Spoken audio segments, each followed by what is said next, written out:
Hello,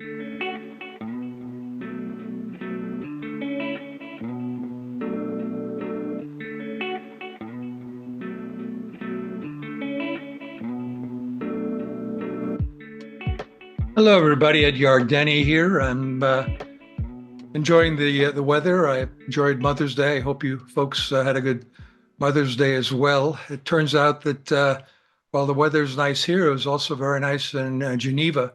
That's according to U.S. Treasury Secretary Scott Bessent. He was there with a delegation of Americans to negotiate a trade deal with China, and the Chinese delegation agreed that things went relatively well. Uh, I think all of us thought that it was going to be kind of a non-event where it might be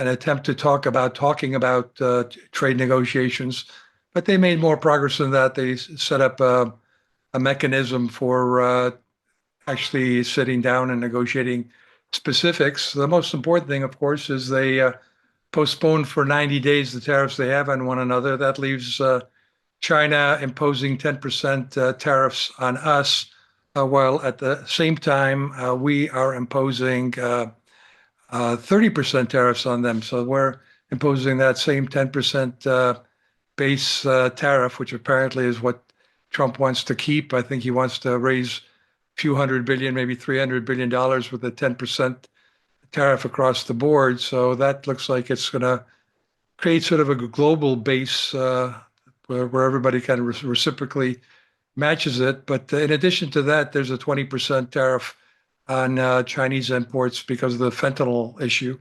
And I presume that'll be actually one of the issues that'll be resolved rather quickly first thing, because it's clearly a egregious development over the years by the Chinese, basically poisoning America with these drugs. And now that we're calling them on it, I think we'll make some progress in that regard and get them to cut it out, to stop making these chemicals that go into fentanyl.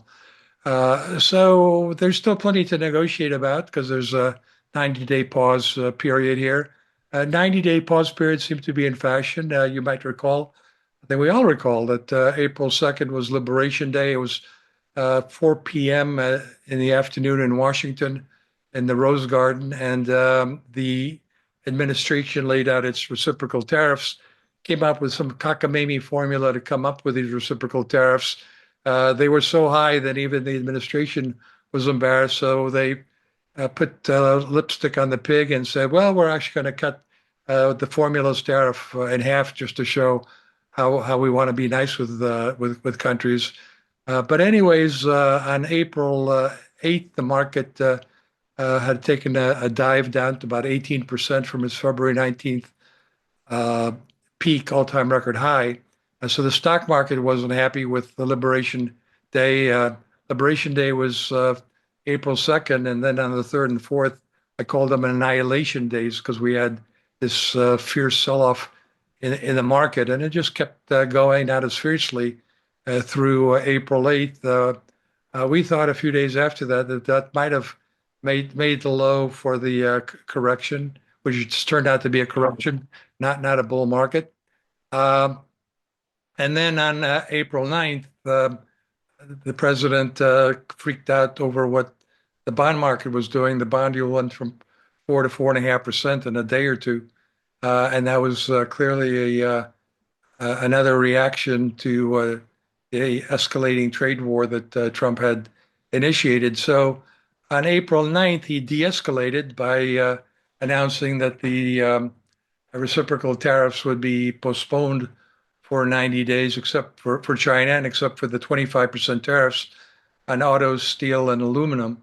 And so that's where we are. Basically, the agreement over the weekend brought our standing with China with regards to the trade war pretty much in line with where it is with every other country. But China, of course, is the big one. It matters. And I don't know. I mean, a 30% tariff is still quite high, but it's conceivable that it's a lot better than the 145% tariff, clearly. And again, Trump kind of faked this out by saying, well, 145% tariff is probably too high. We should probably take that down to 80%. So I think he kind of set us up for the weekend because instead of 80%, it's down to 30%. And again, 20% percentage points of that is fentanyl, which maybe I hope is an issue that's easily resolved and quickly resolved. So here we are with the world basically facing a 10% tariff from the United States, with a few exceptions in terms of autos, steel, and aluminum. And that's where we are with 90 days to go on the world excluding China. That would, I guess, put us at July 8th. And then, of course, we've got 90 days to go for Mother's Day, I suppose, on the coming up with a deal with China. And as we've seen, the president blinked. He's turning out to be more flexible than he put on for there for a while, and he's indicated that he's willing to negotiate. And while he's negotiating, he's willing to postpone the draconian tariffs that he imposed. And so there's nothing to say that while we may do a lot of deals over the next 90 days with the rest of the world, and through July 8th, I should say. And then, of course, with China over the next 90 days, there may be some stragglers along the way, and he might slap the higher tariffs on them, or he might give them a 90-day grace period. But in any event, trade treaties can't really be negotiated in 90 days, let alone implemented in 90 days. So what we have here is an agreement to agree to kind of have letters of agreement between the United States and the rest of the world. Look, I've been arguing that Trump can't have this thing hanging over him for too long. There's the midterm elections next year. Now, that may seem far off, but the last thing he needs right now is to have a trade-triggered recession caused by a trade-triggered recession going into next year, or certainly he can't afford to have it even in just limited to the second half of the year, because recessions do have lingering impacts, and they do affect people's perceptions of their economic well-being and their vulnerabilities. So I think he's recognized that he's got to ease off because of the midterms. Look, our systems of checks and balances is working. The Constitution, the founders of this country established a constitutional framework, which makes it pretty hard to have authoritarian power. If the Republicans want to keep their majority in Congress in the midterms, they're going to have to make sure that Trump's policies don't cause a recession. And he's got to make sure that that's the case too. Oh, and by the way, as we've pointed out, there have been several court cases that have been filed. One court case, I think, is actually going to start this week, where actually conservative business groups have funded these things to claim that the president, the White House, does not have this authority to start a trade war. It doesn't have this authority to declare a crisis, which seems pretty bogus on the face of it, to take on authoritarian powers with regards to tariffs. So I think Trump would love to declare victory on this as quickly as possible. And if he can do it in the next few days, next 90 days or 90 days plus with regards to China, and then the court cases rule against him, then he could say, well, meanwhile, while I may have overstepped my authority, look at what we got here. We got all these great trade deals, and everything's going to be just fine.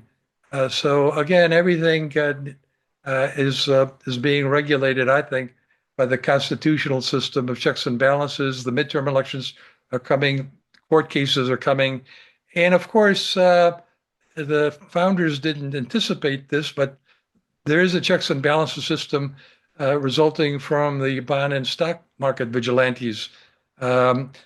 Trump didn't seem to be too concerned about the stock market vigilantes there for a while. He was pretty blasé about it as the stock market was taking a dive. Even annihilation days didn't seem to disturb him. So April 2nd, he in the Rose Garden at 4 o'clock, he does the Liberation Day reciprocal tariffs. Then the third and the fourth, we have annihilation days where the market takes these big dive, and then it continues to decline through April 8th. And right around then, the bond yield suddenly jumped from 4% to 4.5% in the matter of, what was it, a day or two? And that really kind of got the administration's attention, especially since Scott Bessent has said that they are very much tuned in to the 10-year bond yield and are aiming their policies at lowering the 10-year bond yield. And here, in a matter of 24 to 36 hours, it jumped from 4 to 4.5%. That freaked them out. And as a result of that, the president on April 9th postponed Liberation Day by 90 days. So that's where we are right now. Meanwhile, I guess the question is, how much damage has been done to the economy? You've all seen all these alarming statistics about the few shipments that are now coming from China. I would think that if we're talking about a month or two of disruptions in the supply chains, the inventories will kind of cover that, and then there'll be kind of a scramble to order. There is still a 30% tariff, and that's I think a lot of retailers, a lot of importers of Chinese goods are going to conclude that they'll eat it. They'll take the 30% charge and see if they can pass it on to their customers or increase productivity or whatnot. But to the extent that there's more optimism about the flexibility of the administration in dealing with this tariff issue, I think that I won't say life will be back to normal immediately. There could be some shock effects in the economic indicators in the next few months. But overall, I think the markets will look right through that. And as I've said before, I think the market is increasingly looking out to 2026 and saying that the tariff issue will be behind us. I thought it would be behind us by the summer. It's moving in that direction, obviously, with what just happened over the weekend. So I'm pleased about that part of our forecast that we'll move on from tariffs, and by the fall, we'll be focusing on other issues. We'll see by then Trump's extension of tax cuts, including some new tax cuts, maybe for tips and Social Security and overtime. Maybe that will be in there. But I've repeated this mantra often to you folks, and that is I remain impressed by how well the U.S. economy does despite Washington. And I think that that's still the case. But if Washington now isn't going to be as adamant on this tariff war, that makes it easier for the rest of us to move forward. And the latest data is pretty encouraging on the hard data side, pretty discouraging on the soft data side. Let's see what happens here. Maybe what will happen here is the soft data will be less soft, won't be as depressing now that things are easing on the tariff front, and maybe the hard data won't really have a chance to take much of a dive. Instead, will remain relatively hard and improve. I think that's very likely for the consumer. We lowered our risks of a recession from 45% to 35% on May 4th. And that's after, I guess it was in April, we had raised the odds of a recession from 25% to 35% in early April, and then from 35% to 45% later in April. And now, as I said, on May 4th, we lowered the odds back to 35%. A lot of that has to do with our perception of the wealth effect on consumers. The baby boomers are retiring. Many have retired. Many of them were just delighted to see that their net worth was going up as they've been spending money, especially those who've actually retired. And so they were overjoyed to see their stock portfolio going up. And then you got to believe that suddenly seeing your portfolio getting hit by 10, 15, 20%, maybe more in some cases, that had to be very disturbing and might have caused baby boom retirees to retrench, to kind of pump the brakes, if not slam on the brakes. But now with this relief, this V-shaped recovery in the stock market, I think the negative wealth effect is really not a factor anymore. And so I think consumers from a wealth effect will basically be driven by what typically drives their consumption, and that is income, which in turn is driven by employment. And the labor market indicators still look pretty good. The initial claims got a little bit nervous there with 2 weeks ago when initial claims rose, but we did point out that the increase was almost all in New York State, which seemed like an aberration. And sure enough, that turned out to be the case. And initial claims are back around 220,000, 230,000, which is a very comfortable reading in the labor market. So that's good news on the labor front. On the capital spending front, the bears, the people with recession forecasts, with recession being the most likely forecast in their view, they were arguing the capital spending would be depressed by all this uncertainty, and that makes sense that some of it would have been depressed, but looks as though on the technology end, which is actually where most of our technology spending, capital spending has been of late. We had a very strong first quarter capital spending led by technology hardware and information technology hardware. And maybe a lot of that was data centers and the servers that go into them. But the evidence so far is that there's no particular reason to worry that data centers are suddenly we're going to have a glut of these things, and that brings the whole technology capital spending issue to a halt. Again, my position has been that we're in the digital revolution that started in 1965. It's all about processing as much data as we possibly can, as quickly as we can, as cheaply as we can. And to the extent that we've been accomplishing that and continue to accomplish that, then it means that we are going to process even more data as fast as we can, as cheaply as we can. So I've tried to put the AI situation as an evolution in the digital revolution rather than something that's just radically different. It's just more of the same, of trying to process more data faster, more cheaply. And NVIDIA chips I kind of view as basically supercomputers until we get quantum computers. And so we have been able to process a lot more data. And the extent to which we can do that, we need more data centers to accomplish all that. I understand that some of the industry is moving to provide the energy they need with small nuclear reactors. I don't see why we wouldn't use natural gas. Natural gas is extremely plentiful in the United States, much more so than most other countries, and it makes sense to use natural gas to provide dedicated electricity facilities for these energy hungry data centers. So that's where we are. Let's look at a few charts that are relevant to this discussion, though. These days, I'm glad that we have the quick takes because it allows us to also respond quickly to changing developments. And so far, I'm pleased to say they're changing in the direction we had hoped for. But without further ado, let's go here. I was just thinking, I sent Eric Wallerstein down to Washington, and look how everything's better already. So go get him, Eric.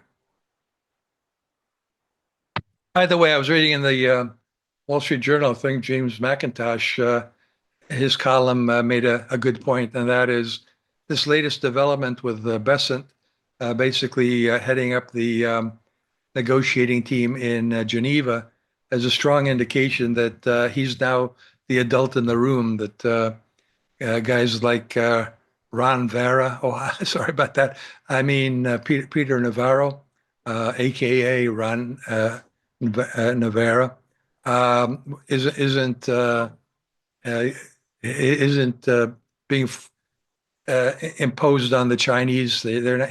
Imagine if Peter Navarro was in a closed room with the Chinese. That would not be good in terms of getting a deal, anyways. And then Ludwig also seems to be a bit of a loose cannon in this regard. So it's I think the markets are in fact relieved that Scott Bessent is there, and it's been our view from the beginning that Bessent is kind of viewed as one of us. He's been running a hedge fund. He understands markets, and he can respond quickly to understanding what markets are telling him. So that's all a good thing. So I said, without further ado, figure one shows an old stale chart of the S&P 500 because it's only updated through Friday. Obviously, we're going to have another spike here on Monday, the way things are going. Here we had the record high in the stock market back in February.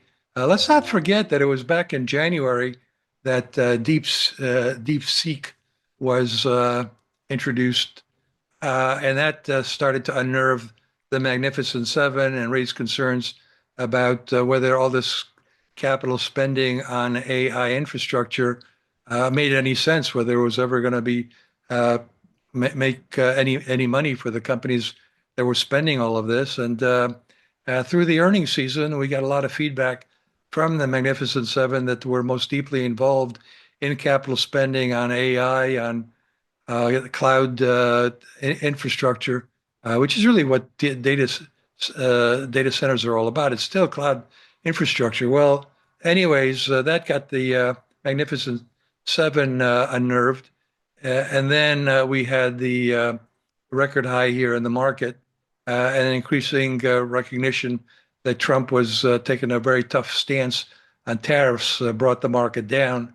And there was some talk that Liberation Day might actually make the bottom in the market. Well, it was sort of right, but missed by a couple of days and a pretty substantial sell-off here. We got under 5,000 in quick order. Then we bounced back, and the tariffs were postponed here. We still had some issues with the whole tariff thing, but now we've seen the market basically regain everything that was lost since Liberation Day. So we've been liberated from Liberation Day so far, and that's a good thing. So you look at all this, it's a correction. It's not a bear market. Corrections occur when investors fear that events will cause a recession. Bear markets occur when corrections turn into bear markets because the feared recessions actually happened.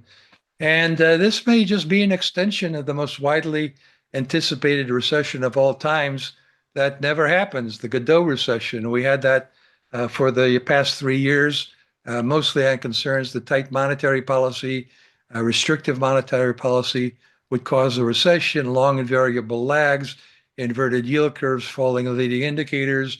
As Seinfeld might say, yada, yada, yada. We didn't buy into that. We didn't have a recession.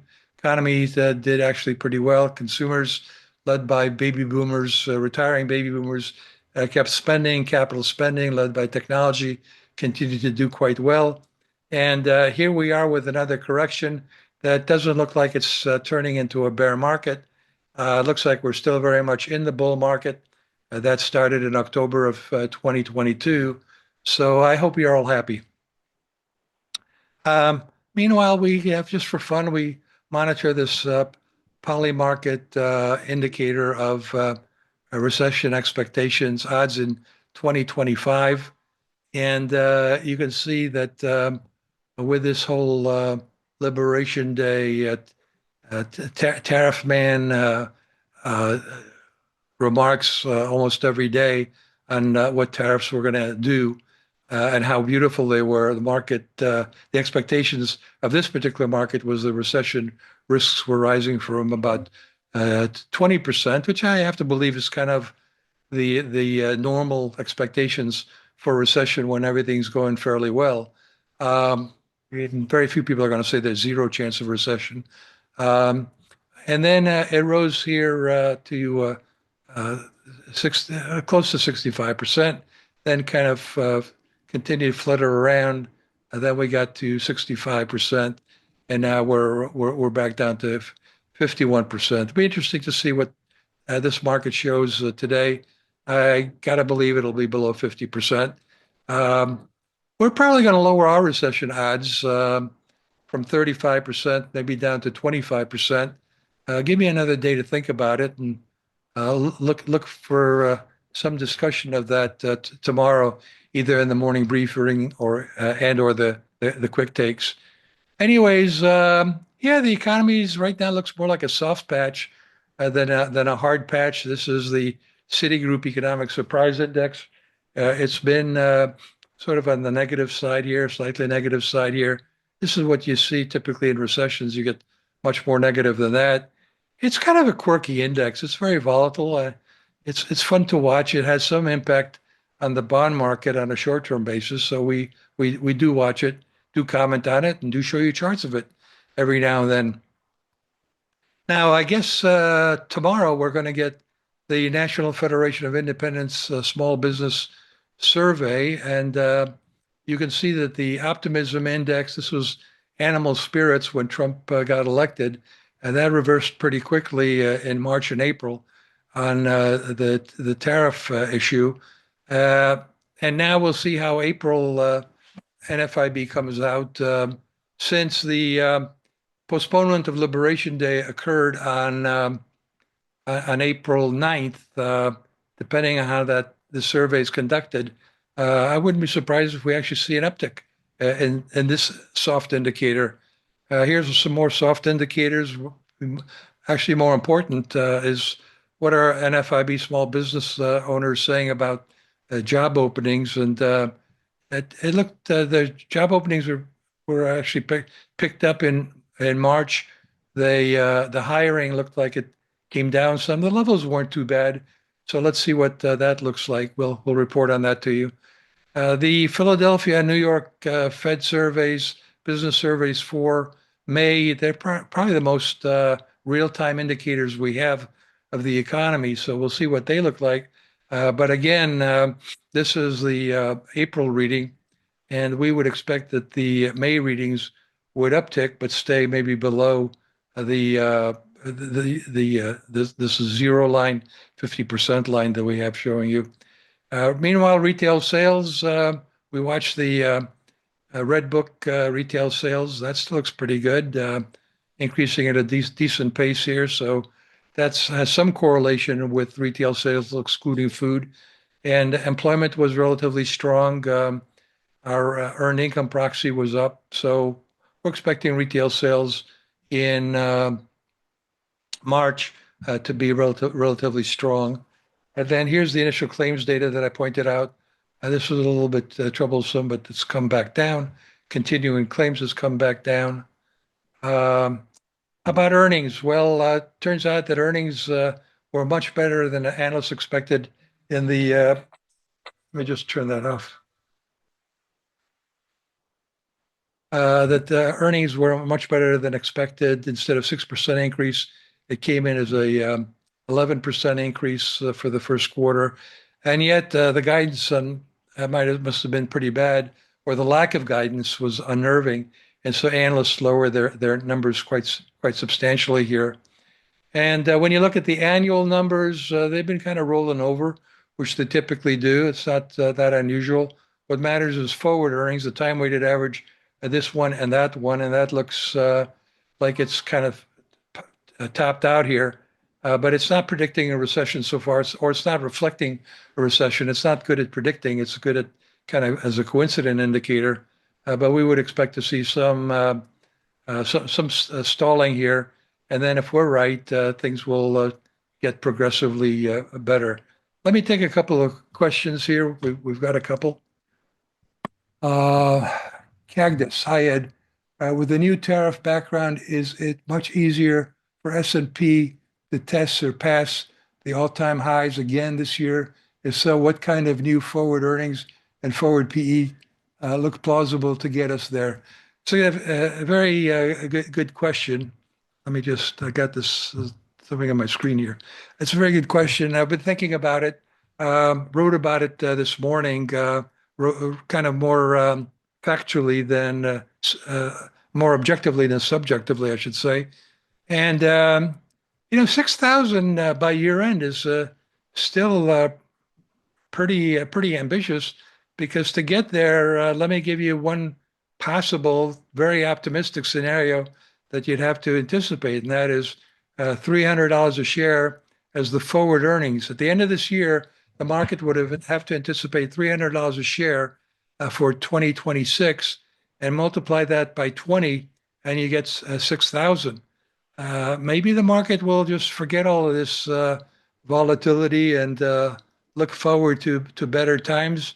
Maybe I think our roar, if I'm going to reduce our odds of a recession, and again, I'm thinking 35% to 25%, if I'm going to do that, then obviously the flip side of that is the roaring 2020 scenario makes a comeback or some version thereof. It's conceivable that the market will just kind of go right back and discounting a roaring 2020s scenario. So I was thinking if I'm going to lower my recession odds, I should increase the upside on the S&P 500. But I think I'm going to wait on that for a little while longer here. I don't want to jump the gun too much on all this excitement. But yeah, the short answer is things look more bullish again. Lucas, not market related, but man, do you and Pope Lion look alike? Well, God bless you. Maybe that's the sign U.S. exceptionalism's going to just keep on roaring. Well, thank you for comparing me to the Pope. At least I didn't do it by myself the way that Trump did. Yolanda, how are you, Yolanda? Nice to hear from you. What is the percentage of Chinese exports on our total GDP, and how do you propose tariffs? How do the proposed tariffs impact our growth going forward? It's actually pretty small. I don't have the number offhand, but I'll put together a chart or two for the quick takes so that we can answer your question directly in the next day or two. But I think it's relatively small, and a lot of it is what we call in New York tchotchkes. It's toys and things like that. And then there was a lot of front running of the tariffs, so inventories could have been stacked here. The only question is 30% of a prohibitive tariff?